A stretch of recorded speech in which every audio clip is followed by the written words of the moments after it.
Hello, this is the Harvard Light. I'm Mary. I give a conservative perspective about the world around me. And so I'm going to just jump right in. So this episode is focusing in on, again, the musical aspects, particularly with horror films.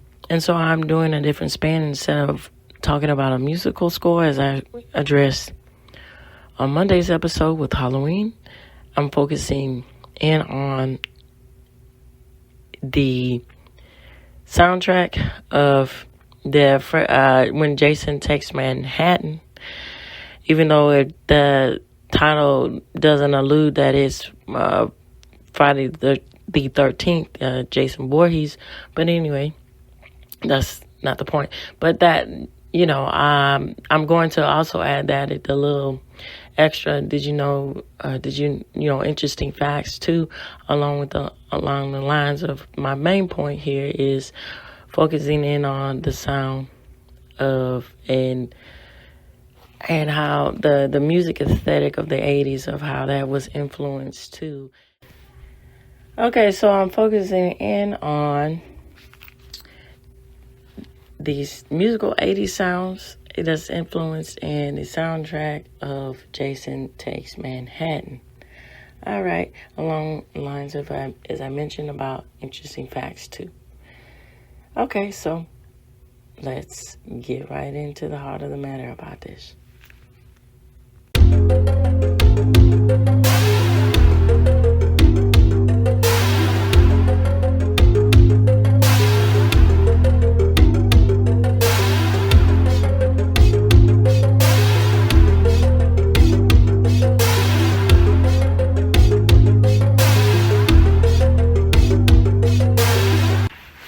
Okay, so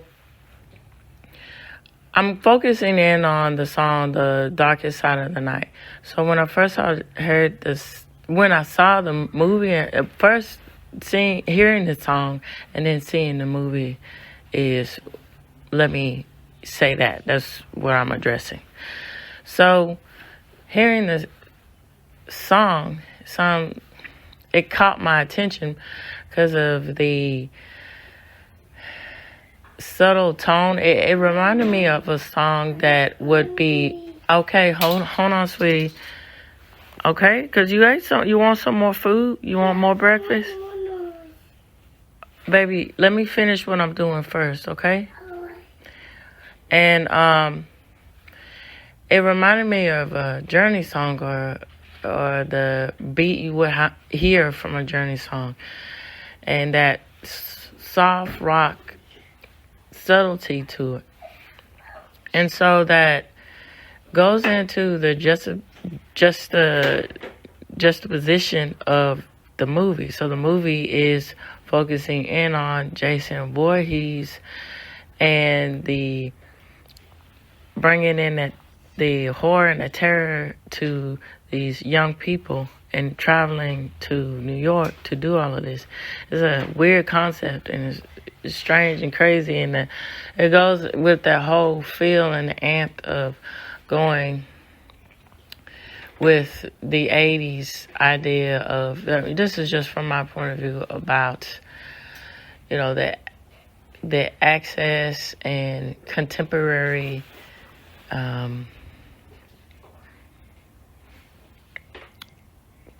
comments on how fast life was going at that time and all of this. It kind of seems like that was interlaced in this particular film.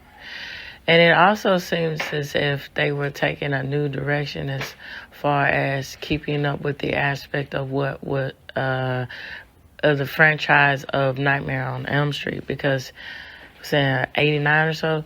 So, this was around the same time when Nightmare on Elm Street was, for what it was, they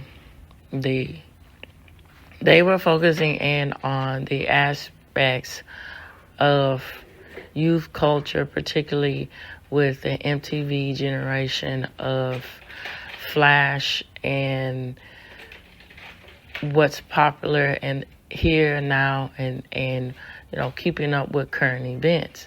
And so I think that's probably the realm of what was going on with the idea and the concept of Jason, takes Manhattan. Jason goes to Manhattan. And so also what caught my attention too, don't do that, Piper. Sorry about that, my baby girl. She's 2 years old and she likes to be interactive and keep her hands in things, but she's so sweet. So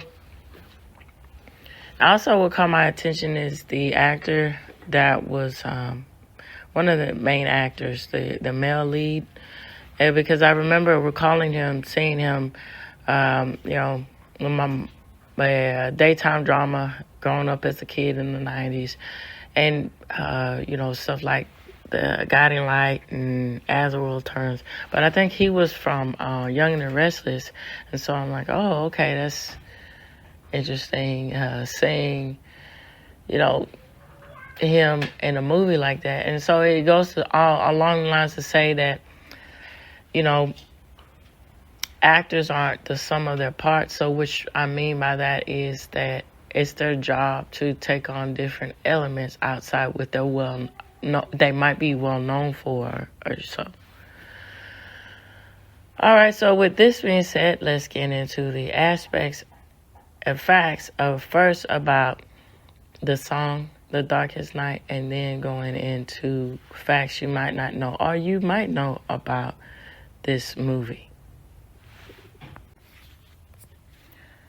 And of course, these sources will be provided in this episode. So I am reading to you about the facts of this from Sonic Hits, and it's The Darkest Side of the Night by Metropolis. So, overall meaning. Says, in the Metropolis song, The Dark Side of the Night, the lyrics describe a sense of hopelessness and despair in a city that is struggling. The opening lines, falling angels into the street, it's an empty dance and so incomplete. This signifies that people are giving up and losing faith in the city. The hollow voices which spreads a cry for the devil's night. Now, this is very prevalent, too, because at the time in the 80s, me enjoying history. So, the Mayor Koch, and everything about cleaning up the city, making it better, and the harsh reality of all the attempts in that and how it was failing, and all the crime and drug and everything that was the drug problem, everything that was going on at that time. And then what people want to say about Mayor Giuliani, he really did his due diligence and his best to clean up the city of New York. And so I think they were making commentary about that too, about the harsh reality of the way the society was going at the time in the 80s, particularly with the issues with what was going on in New York as far as the failing political agendas and how, schools were failing, all kinds of stuff, which is prevalent. It prevails to what is the current event of New York at the state that it is today, with it being seen as a state of for all of this destruction that's going on in our society now, and deemed as a sanctuary state for the influx of different. It's one thing, and it's prideful to come into the country doing it the legal way, and it's another way to deem yourself as a sanctuary state for people who just want to come because they can, without having any respect or to the procedure of becoming a legal citizen. And so, I think all of these is really interesting too, on the element that they chose to set a horror film in Manhattan. And from my point of view, and a theory going on the line of a theory, I think that was intentional to go on the impact of how the state of being that New York is a frightful state, and it's something that needs to be reconstructed. All right, so says the hollow voices which spread a cry for the devil's night captured the collective agony and anguish of the inhabitants. The following lines: you tried before, but you can't buy a clue, no matter what you do, suggest that there seems to be no solution or escape from the plight. Says, the chorus features the repetition of the phrase, the darkest side of the night burns like a fire of the wasted lives. Here the dark side of the night represents the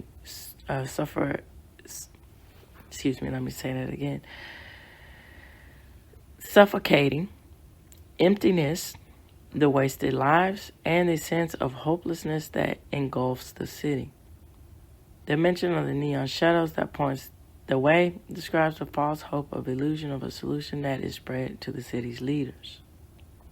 Again, going on to what I was saying about how the government is failing, particularly failing the citizens of New York.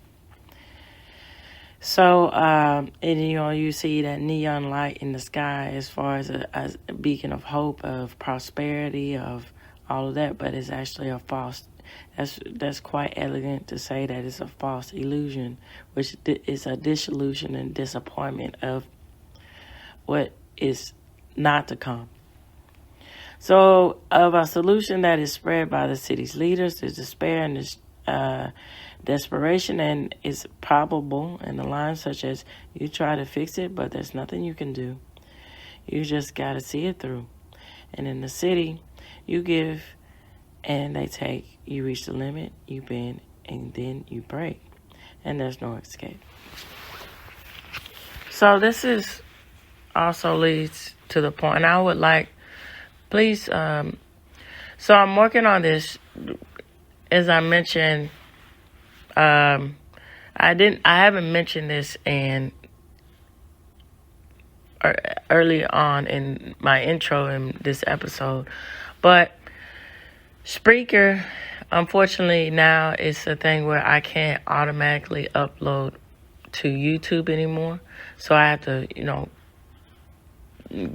either I have my RS feed link, and I have all of my old and it's updating now in my current episodes of my podcast, and you can see that on my playlist. I have that up there.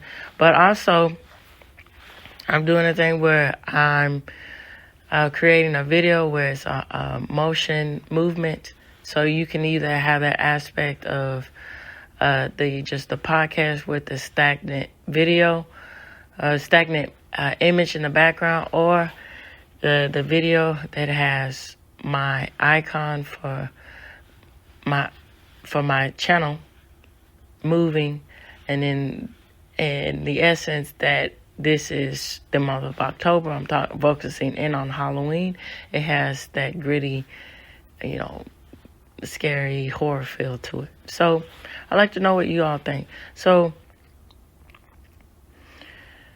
with that being said, feel free to, give me comments about the aspects of what I'm about to say now. So I had let me rephrase it. I had talked about this before with coworkers, in college, and when I graduated, I had a coworker that's interested in horror films. So going back to when I was in college, I presented the question and wanting to know what they thought do you think that horror films are essentially commentary and a mechanism, so to speak, as of survival skills in order to put yourself in a scenario of what would you do in this certain situation? And that feeling of overcoming such terror and trauma and getting to the next step to figure out the solution to the problem. Do you think that's another reason why people enjoy like watching horror films? And so I had a coworker tell me that she thinks that it's one of those things as so I'm just going off of memory here and paraphrasing, of course.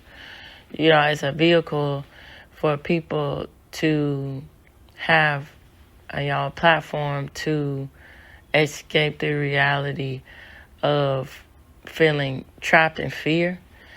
And then I had another coworker say that I think it's something completely different with the aspect of fear that along the lines of Euphoria, of his perspective about it. So I'd like to know what you all think. All right, so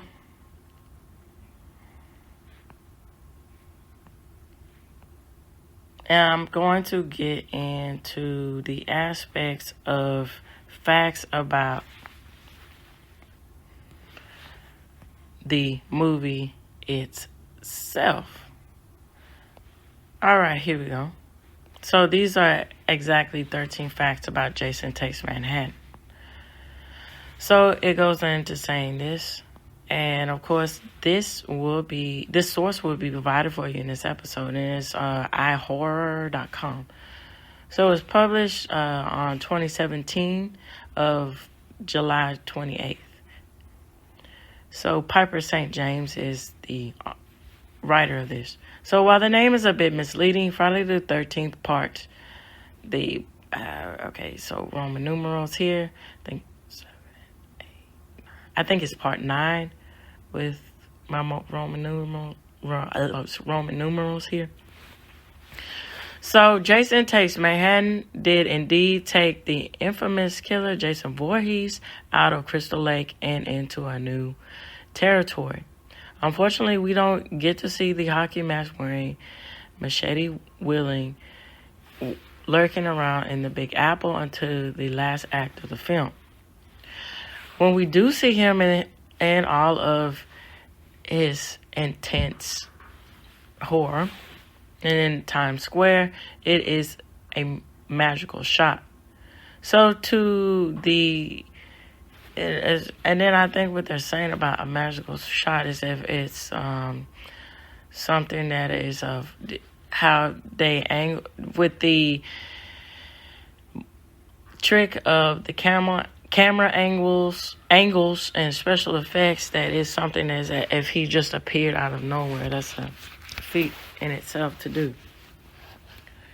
So he hunted for 7 movies and that was put in the 80s, New York, into the sea of neon lights, taxi cabs, and the punk music of that, which is surreal. However, the change in the scenery doesn't faze Jason for long as he gets back to what he does.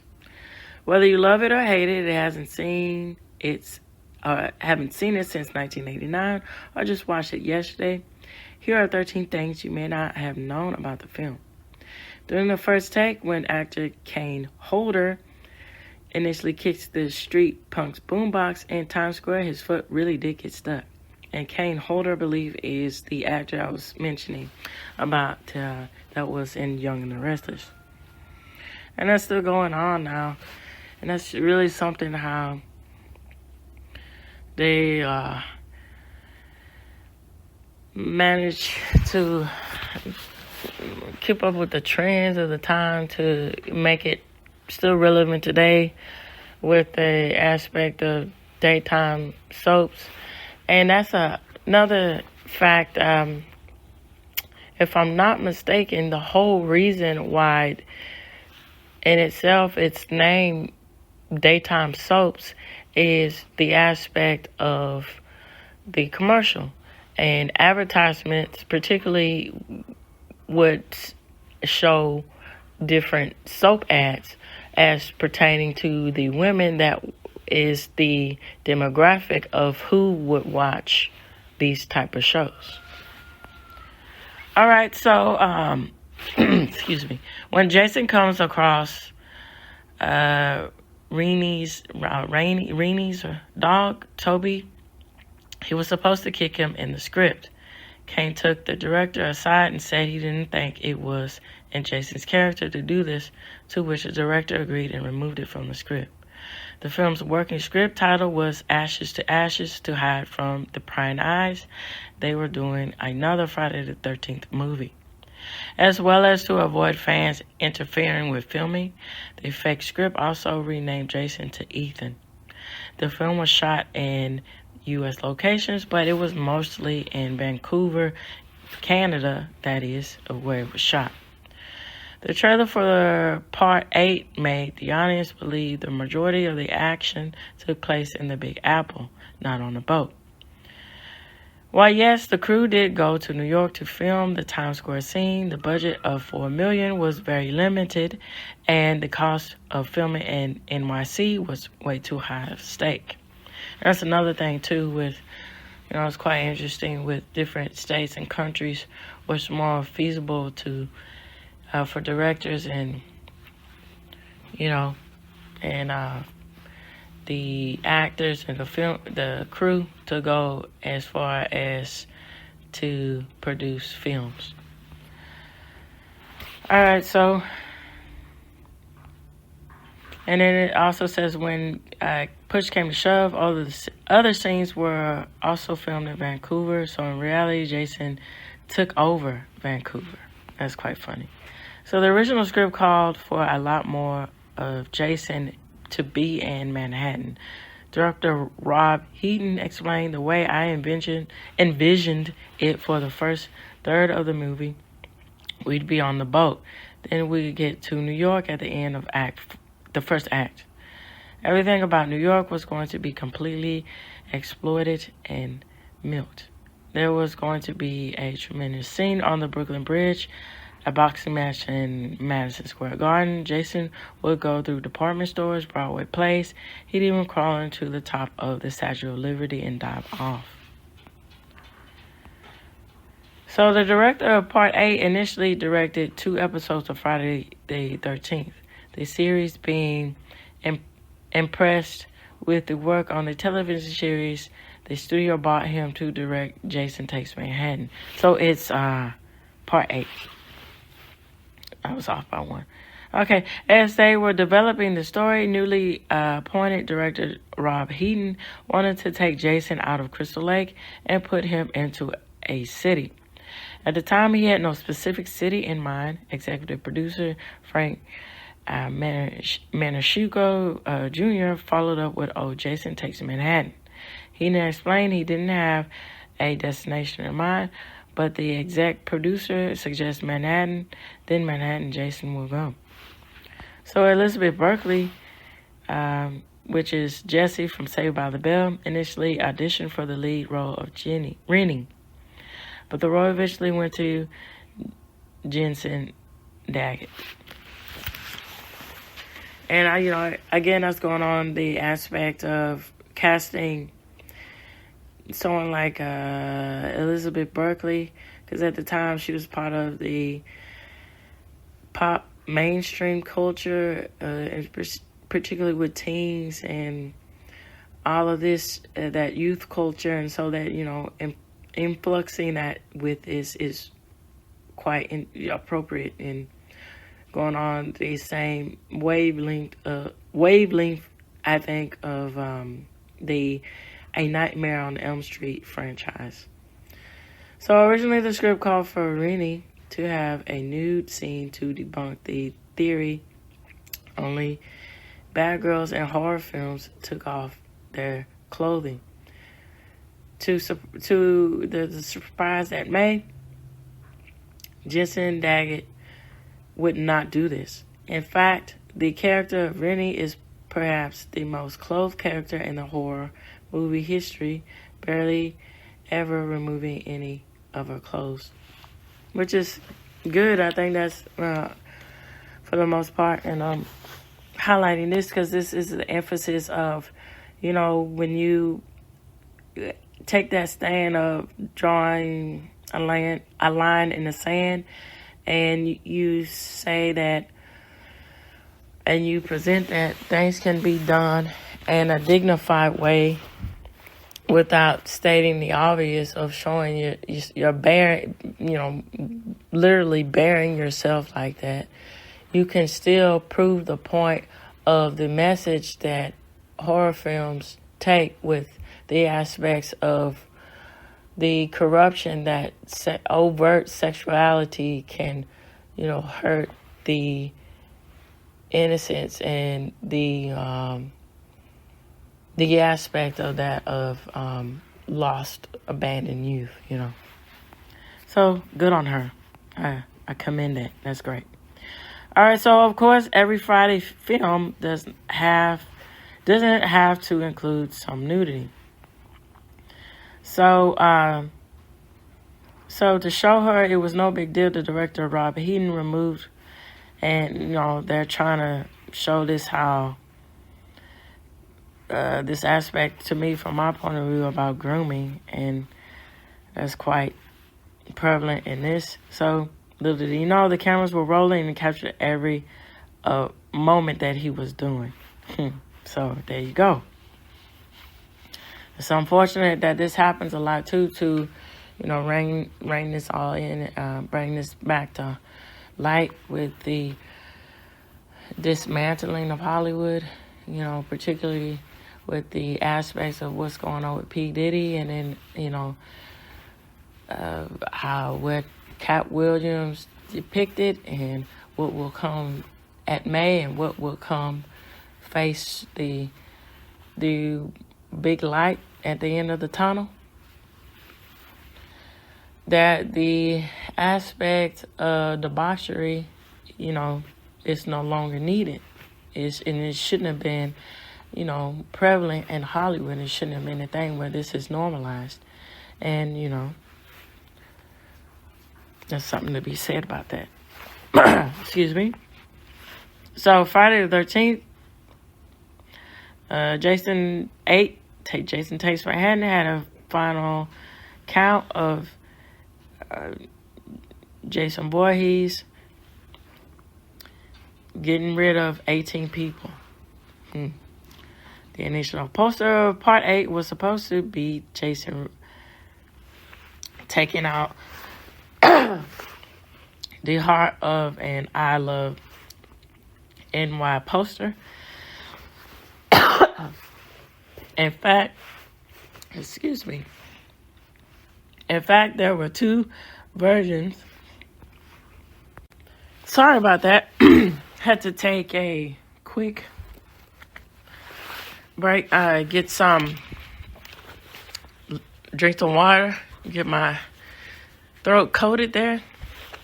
The weather is changing here where I live, and so it's usually hot, and now it's getting cooler, so that's wreaking havoc on my immune system. But take vitamin C, keep active, I'll be fine. So it says I Love New York poster, and it says, in fact, there were two versions, one with the blood on the knife and one without, in fear of the bloody knife being way too graphic. However, the New York Tourism Committee complained about the poster, and a new concept was created. All right, so with this being said, this reaches the end of the Harboring Light. Tune in, turn up, and absolutely take care out there. Bye-bye now.